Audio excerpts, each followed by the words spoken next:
Ya, bismillahirrahmanirrahim. Assalamualaikum warahmatullahi wabarakatuh. Waalaikumsalam warahmatullahi wabarakatuh.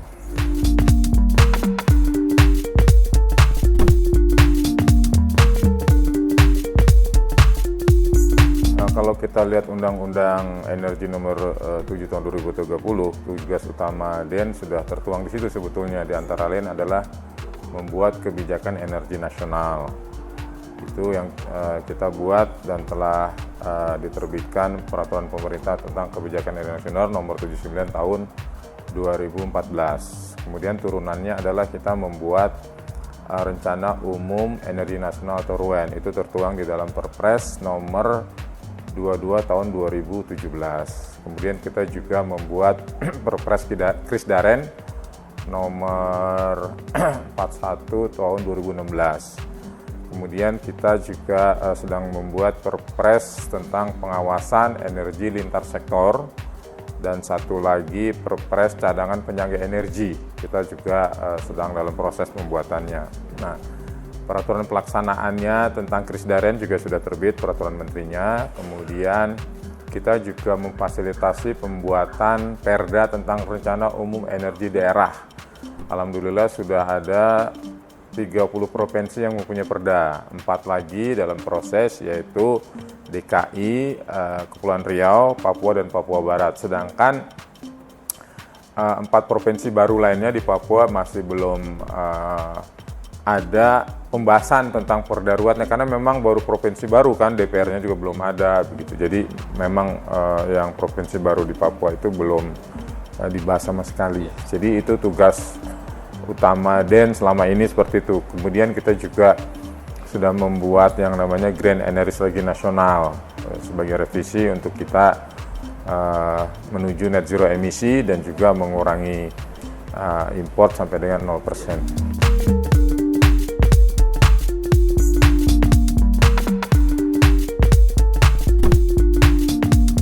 DKI terlambat kemungkinan besar karena memang supply, terutama kan di dalam RUET itu kan ada prediksi supply dan demand. Nah, untuk demand-nya oke, tetapi supply-nya kita kan DKI nggak punya sumber energi, terutama yang fosil ya. Di sini nggak ada sumur minyak, nggak ada sumur gas, nggak ada tambang batu bara. Terus energi EBT-nya juga ada matahari kan. Nah, cuman itu kelihatannya di DKI angin juga nggak banyak kan, sehingga menyusun supply-nya itu DKI itu sumbernya dari mana-mana gitu, banyak sekali, sehingga itu yang membuat juga agak lambat begitu ya. Atau karena memang karena udahlah DKI karena dekat gitu malah jadi diproteskannya nanti-nanti gitu. Tapi kita sudah bertemu dengan DPRD-nya, kita juga sudah bersurat dengan Pak Gubernurnya dan sedang dalam proses penyiapannya begitu.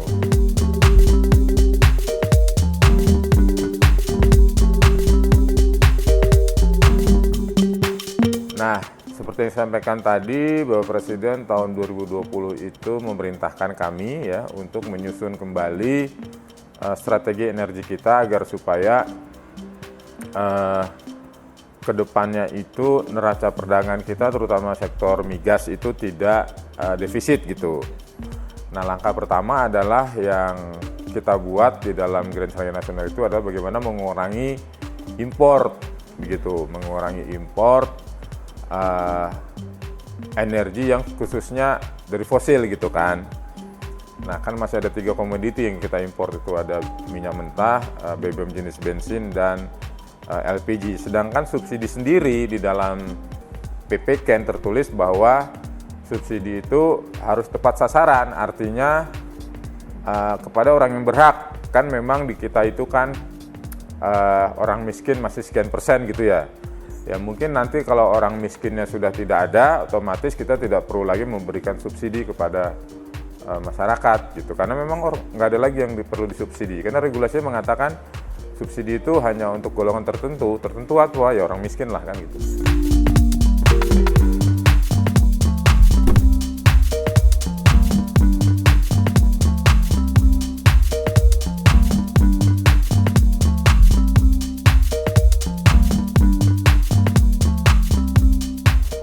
Pertama memang waktu kita menjadi anggota OPEC produksi kita itu sekitar 1,5 juta barel per hari ya. Konsumsi kita cuma 600 ya. Jadi kan otomatis kita kelebihan produksi, makanya kita ekspor kan. Makanya OPEC itu kan organisasi exported country kan, petroleum exported country. Jadi saat itu kebutuhannya sedikit, produksinya besar. Nah sekarang produksinya turun, kebutuhannya besar, makanya kita jadi import kan. Itu sebetulnya kalau potensinya ada beberapa cekungan, 60 cekungan yang belum kita eksplorasi kan. Cuman kalau kita ngarepin dari lapangan yang sama, karena kan minyak sudah puluhan tahun, bahkan sudah ada yang 100 tahun diambil, ya lama-lama kan habis gitu. Harus ada penemuan-penemuan baru. Tanpa itu ya produksi akan turun terus gitu. Atau menggunakan teknologi yang bisa mengangkat sisa-sisa cadangan di lapangan yang existing itu ke permukaan. Banyak sekali teknologi untuk mengangkat sisa-sisa minyak yang ada di batuan-batuan itu, seperti EOR yang udah sukses kan pakai steam kan, steam plat itu diduri, jadi minyak yang melekat. Kalau tangan kita dicelupkan ke oli, jadi minyak mentah kayak oli kan, pasti lengket kan. Itu kalau kita panasin gitu, dia meleleh gitu kan, lepas lentur, nah itu dipompa naik ke atas. Atau dengan sabun kan, ada surfaktan atau polimer, tangan kita cuci sabun kan, minyaknya keluar gitu. Atau juga dengan getar, kita getarin gini pasti minyaknya keluar juga. Atau juga dengan listrik ya, disetrum dia bisa keluar juga. Atau dengan peledakan, panas, getaran, jadi atau dengan bakteri.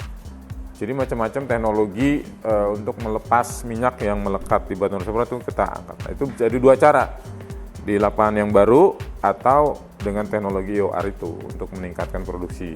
Nah ini yang sedang dikerjakan terus oleh pemerintah kita, oleh badan usaha, oleh BUMN, Pertamina ya.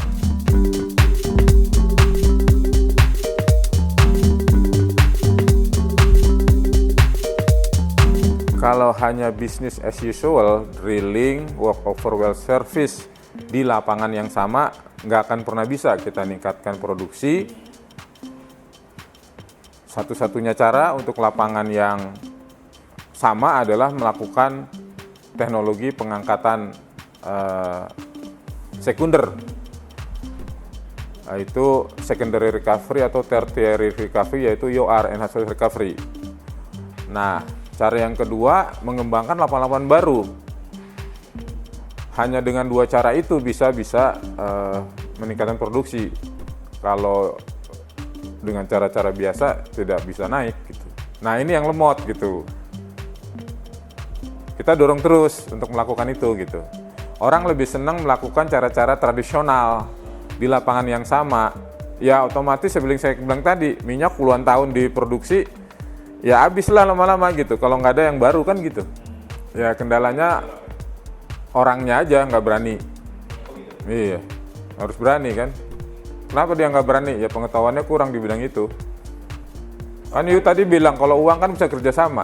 Iya. Nah, teknologi ada, uang ada, bisa kerjasama. Tinggal bagi hasil kan, Ya. kan bisa macam-macam. Kalau Anda yang jadi presiden direktur di oil company mungkin berani kan gitu. Tapi kalau Anda tidak punya pengetahuan di bidang teknologi itu, ya Anda jadi nggak berani kan. Nah itu masalahnya mungkin.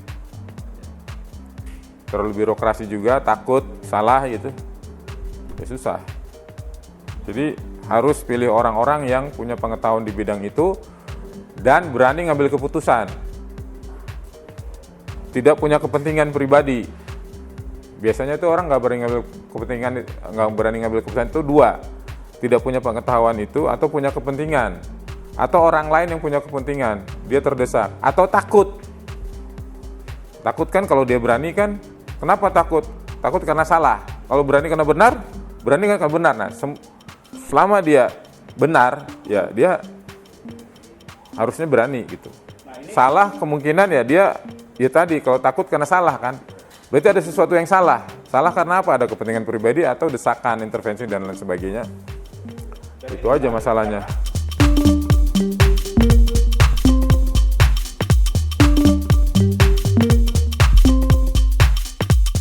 bisnis yang besar itu kan kalau minyak dan gas produksinya meningkat. Kalau yang mereka lakukan mengakibatkan produksi minyak dan gas menurun, berarti kan apa yang dia lakukan salah.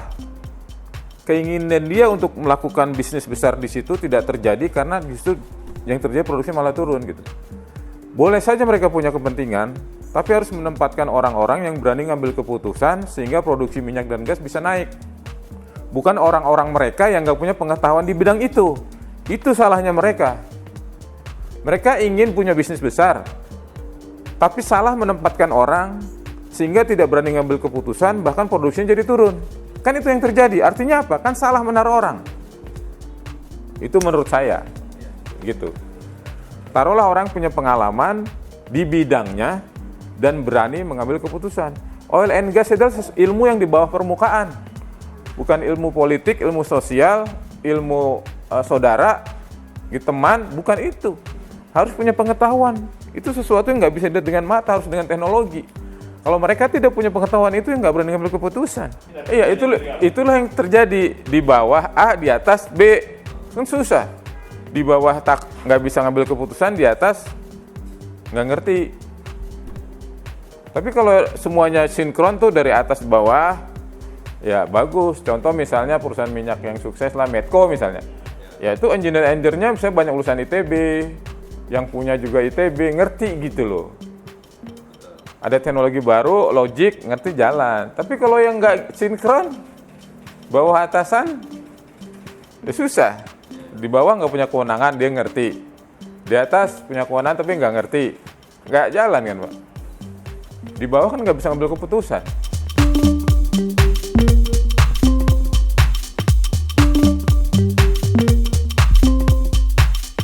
Ya memang di negara kita belum 100% kan indeks elektrifikasinya. Jaringan belum seluruhnya tersambung. Kita ada 17.000 pulau, Pak. Ya kan? Jawa kan satu pulau aja tuh. Gampang nyambung sambungan listrik, transmisi, distribusi. Tapi ke pulau-pulau di daerah yang 17.000 pulau, sehingga di Grand Strategy Area Nasional kita tidak lagi membangun pembangkit listrik, tapi fokus kepada jaringan transmisi dan distribusi. Di roadmap kita itu sampai dengan 2024 antar pulau aja ya, Sumatera sendiri-sendiri itu tersambung gitu. Nah, antar pulau-pulau besar itu nanti setelah 2024 gitu. Jadi jaringan transmisi distribusinya belum terkoneksi di seluruh Indonesia memang. Nah, caranya gimana? Nah, kita pakai yang namanya off-grid dengan pasang-pasang PLTS di daerah terpencil gitu.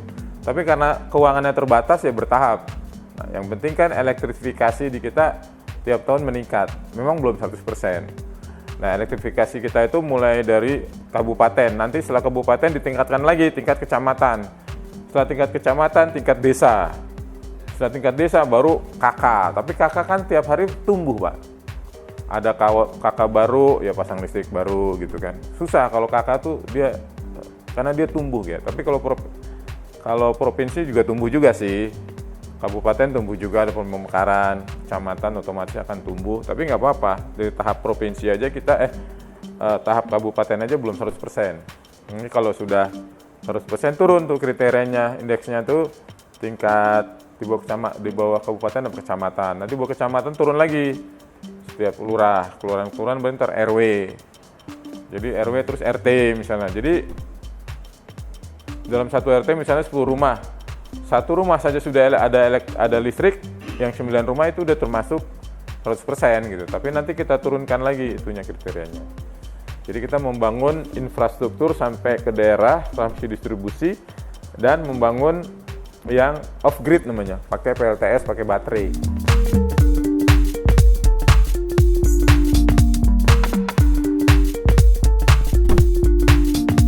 Ya, jadi kan indeks tahan energi itu skalanya 0 sampai 10. 6 sampai 8 itu tahan. 8 sampai itu sangat tahan. Nah, kita baru masuk ke angka 6,61 atau 6,1 gitu, lupa saya. Ya, 6,61 ya. Jadi masih di awal, tahanan itu masih di awal. Karena apa? Karena kita masih ada impor kan. Impor minyak mentah, impor BBM jenis bensin sama LPG.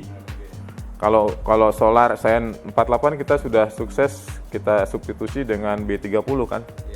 Sehingga impor boleh dibilang zero atau kecil sekali lah. Khususnya yang biosolar itu kan kita pakai biosolar kan. Tapi kalau yang DEX itu kan masih solar murni kan. Nah, itu kita masih impor gitu. Tapi yang untuk masyarakat kan kita udah harga biarin aja lah, impor kan harga pasar yang DEX kan. Tidak membebani keuangan negara gitu. Bisnis to bisnis saja.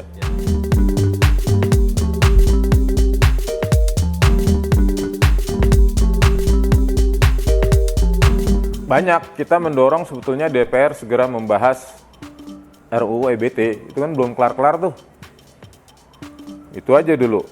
Ya kita selalu terus mengingatkan, nanti saya jam 11 ini ada raker dengan DPR, dan kita ingatkan lagi gitu. DPR segera dibahas, karena dari pemerintah kan sudah boleh dibilang final ya. Harus aktif juga dari DPR-nya. Saya dengar pemerintah udah memasukkan draft finalnya tuh ke pimpinan gitu ya. Tinggal proses admin saja, terus dibahas di DPR yang belum.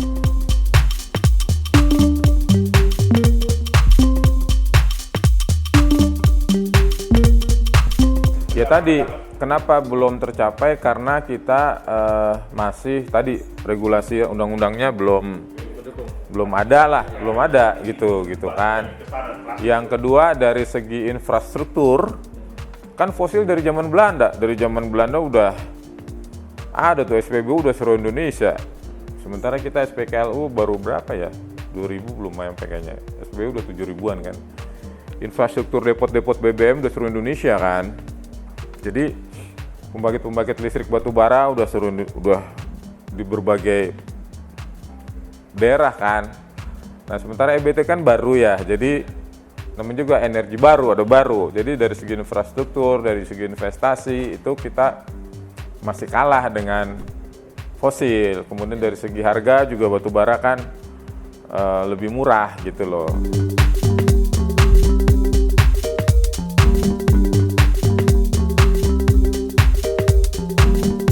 Ya makanya dengan potensi yang besar ini kan segala sesuatu kita katakan BBM kan kita subsidi kan. Nah regulasinya ada kan. Nah bagaimana bisa mensubsidi EBT misalnya? Kan harus ada regulasinya, sudah undang-undangnya gitu. Supaya berkembang kan gitu. Karena BBM harusnya mahal, tapi kalau disubsidi bisa murah kan. Rakyat bisa beli Pertalite, bisa beli biosolar gitu kan. Kalau suruh beli energi baru terbarukan kan mahal. Nah ini perlu subsidi ya, subsidi kan perlu regulasi, undang-undang Pak. Nah ini makanya tadi kita tunggu undang-undangnya gitu loh.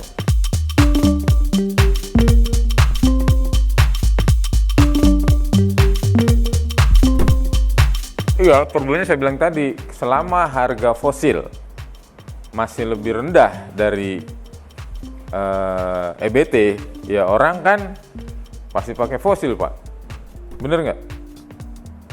Selama misalnya mobil listrik atau kendaraan listrik itu lebih mahal dari kendaraan BBM, ya orang malas gantikan. Tapi kalau misalnya lebih murah, orang lah beralih. Selama batu bara itu lebih murah, ya orang tetap pakai batu bara.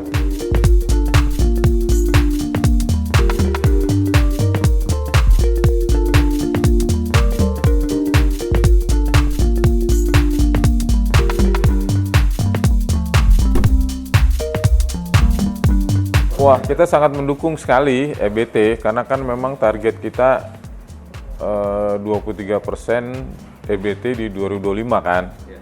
Sekarang 2023 berarti udah kurang 3 tahun kan.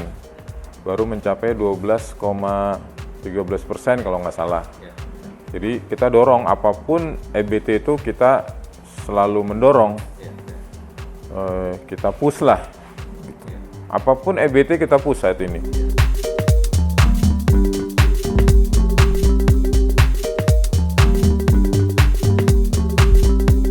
Kita punya roadmap pengembangan EBT, tidak hanya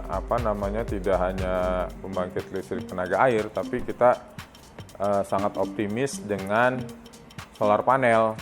Kenapa? Karena setiap rumah bisa pasang. kalau pembangkit listrik tenaga air tadi, investasi bikin bendungannya besar sekali dan lama. Geothermal pun harus ngebor dulu, bikin pembangkit. Tapi kalau EBT, kita tinggal telepon, lihat di yang online tuh.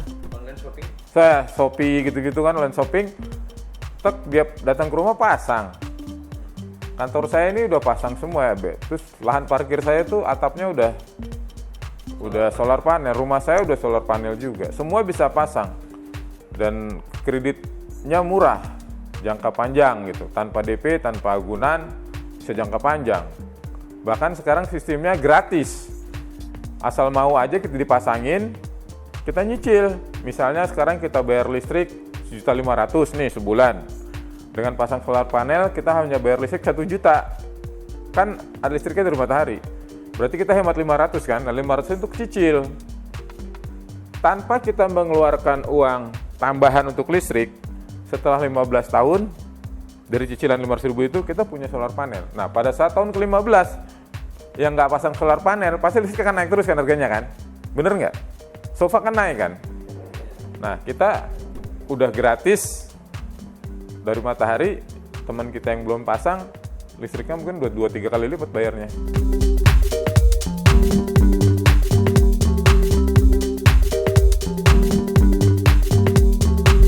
Potensi kita yang terbesar sih, kalau potensi tadi potensi kan di matahari, kita sepanjang hari ada matahari. Air kadang-kadang sungainya surut gitu kan, kadang bendungannya ada erosi, kena lumpurnya tinggi gitu ya.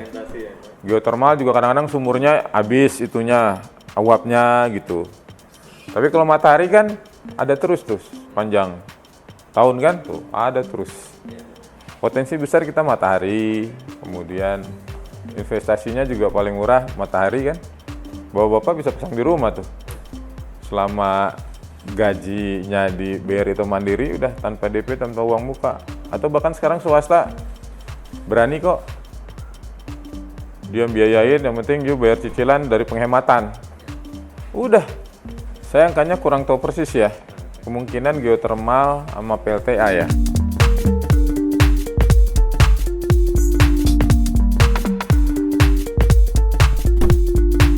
Ya ada yang sudah, ada yang belum. Iya, yang sudah tuh dia setiap keluar rumah matiin lampu, matiin AC. Anak saya nggak pernah tuh matiin AC. Orang tuanya terus matiin. Karena dia nggak merasa bayar, yang bayar orang tua kan. Saya yang harus berhemat. Anak-anak dia nggak peduli, yang penting masuk kamar dingin kan. Sulit Pak. Ini makanya pendidikan untuk hemat energi di sejak dini itu perlu gitu. Nah, sekarang alhamdulillah saya lihat kurikulum di SD itu sudah ada tuh diajarin berhemat. Jadi kalau anak saya yang paling kecil malah lebih ini dari anak saya yang paling besar. Kalau saya lupa matiin lampu setelah dari kamar mandi, Pak matiin tuh lampu kamar mandi. Nah, itu yang SD yang paling kecil. Tapi yang gede diomongin berkali-kali, ya tetap aja keluar kamar aja gitu. AC tetap nyala. Jadi belum semua. Terutama saya prihatin kepada orang-orang yang naik motor-motoran itu loh. Hah? Oke. Ya motor-motoran yang disuka di komplek-komplek mana kan pada naik motor nggak karu-karuan itu, bukan untuk produktif kan. Itu menurut saya kurang hemat. Dikasih harga pertalite murah tapi buat ngetrek. Iya kan? Yang nggak perlu weng kan coba aja tuh lihat. Nah kalau semua masyarakat sadar energi, mereka akan ganti dengan motor listrik Pak. Iya, tidak lagi membeli motor BBM. Jadi ada yang udah sadar, ada yang belum Pak. Yang udah sadar tuh orang yang sudah ganti kendaraannya dengan kendaraan listrik. Karena penghematan dia terjadi di situ. Nah yang merasa boros ya dia pakai aja terus. Nah orang awam saya jelaskan nih sekarang kenapa jadi rugi. Nah swasta yang membangun pembangkit listrik, kan saya bilang tadi kan duitnya gede tuh dibanding solar panel nih, PLTA gitu segala macam lah gitu, pembangkit batu bara itu harus dibeli oleh PLN kan. Nah itu di pembukuannya menjadi utang PLN investasi itu. Karena PLN kan yang harus membeli listrik itu. Apalagi sistemnya take or pay. You nggak ambil listrik saya tetap bayar gitu. Nah itu Pak. Memang investasi swasta tapi di pembukuannya seolah-olah jadi utangnya PLN. Nah itu Pak yang dimaksud utang jadi besar. Bukan PLN sendiri berutang, enggak. Ya sistem yang harus PLN gitu loh. Tapi di lapangan sih penyediaan listrik itu tidak 100% tidak PLN. Sebagai contoh misalnya di platform itu di tengah laut, itu kalau nggak ada listrik kan nggak nyala platform, sumbernya nggak bisa dipompa, harus pakai listrik kan, dia bikin pembangkit sendiri. Kemudian di industri yang di tengah hutan Pak, kan nggak ada listrik di sana ya, dia bikin listrik sendiri gitu.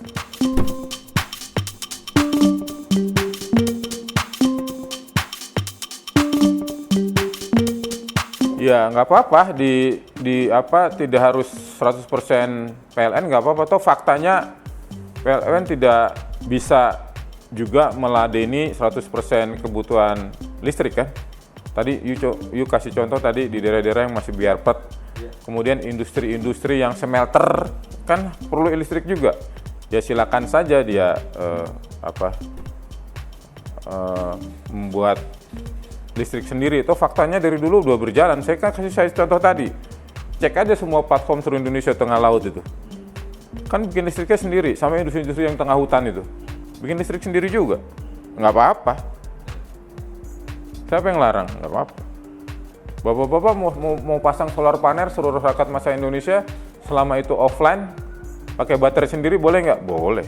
Siapa bilang nggak boleh?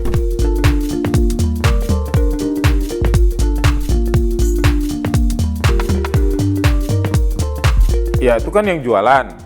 Ya kalau jualan kan beda Pak. Ini kan yang saya bilang tadi, bikin listrik sendiri swasta ya silakan aja dipakai sendiri. Kalau yang jualan ya kan beda, namanya ada dagang di situ kan, gitu Pak.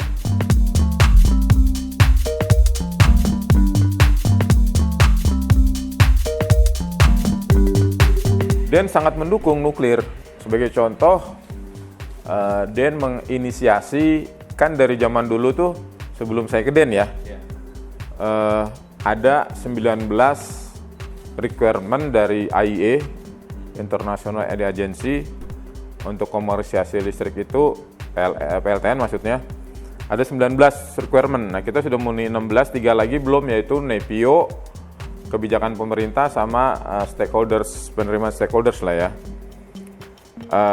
Yang NEPIO itu DEN menginisiasi untuk terbentuknya NEPIO. Nah mudah-mudahan ini udah tahun kedua, Pak Menteri menugaskan 2 tahun harus sudah selesai NEPIO. Kemudian kebijakan pemerintah ini undang-undang EBT nanti, kan di situ ada nuklirnya juga.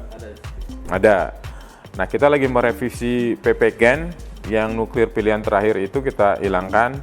Jadi kita samakan, kita beri kesempatan semua bentuk energi apapun yang bisa dikembangkan ya silakan. Kemudian satu lagi yang tadi sosialisasi, networking ya. Kita sudah sosialisasi kepada pemerintah daerah di mana akan dibangun nuklir seperti Kalimantan Barat, di Bangka Belitung ya. Di Sulawesi Tenggara juga gubernurnya sangat mendukung, bahkan menyediakan lahan gitu.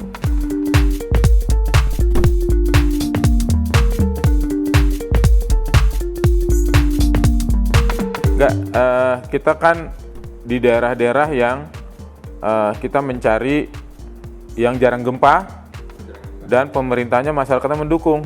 Seperti saya sudah sampaikan tadi, yang mendukung itu tadi ada Kalimantan Barat, kemudian di Bangka Belitung, kemudian di Sulawesi Tenggara, itu sudah mendukung gitu. Kalau yang tidak mendukung ya kita tidak bangun. Kita bangun SPBU aja kan harus minta lingkungan sekitar Pak. Kalau enggak yang kita nggak dapat izin. Jangankan nuklir gitu, yang SPBU aja kita harus minta Pak. Itu kita bangun masjid aja harus minta kesepakatan masyarakat sekitar Pak. Apalagi nuklir ya, masjid loh untuk ibadah harus Pak minta tanda tangan tuh, suruh masyarakat setempat Pak. Kalau enggak nanti nggak dapat izin juga.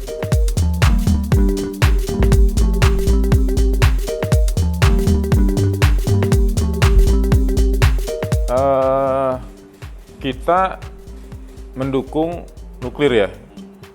Nuklir yang untuk non listrik sudah lama ada di kita. Kemudian batan juga sudah lama sekali ada di kita. Dan pembangkitnya juga kita sudah ada beberapa pembangkit sebetulnya untuk penelitian, uji coba gitu sudah. Limbahnya ada juga gitu. Nah sekarang kan kita bagaimana untuk secara komersial gitu ya. Secara komersial saya bilang tadi dunia mensyaratkan yang tadi 16 kita sudah penuhi, 3 lagi kalau sudah terpenuhi maka dunia pun sangat mendukung gitu. Kan beberapa negara juga pakai nuklir nggak ada masalah gitu ya. Rusia, Amerika, Jepang, Perancis juga sudah datang ke kita menawarkan, Denmark bahkan juga sudah menawarkan teknologinya untuk pengembangan nuklir di Indonesia. Dan sekarang sedang persiapannya, perizinannya oleh PT Torpon itu sekarang sedang dievaluasi di Bapeten. Kami mengusulkan udah 1 pintu saja perizinan nuklir itu dalam negeri di Bapeten, karena dunia sudah datang ke kita untuk bahkan menawarkan, baik Rusia, Amerika, Perancis, Jepang, Denmark itu menawarkan pengembangan nuklir di kita. Artinya apa? Dunia sudah tidak lagi melarang kita kan, selama persyaratannya itu yang tadi saya bilang itu dari 19 terpenuhi.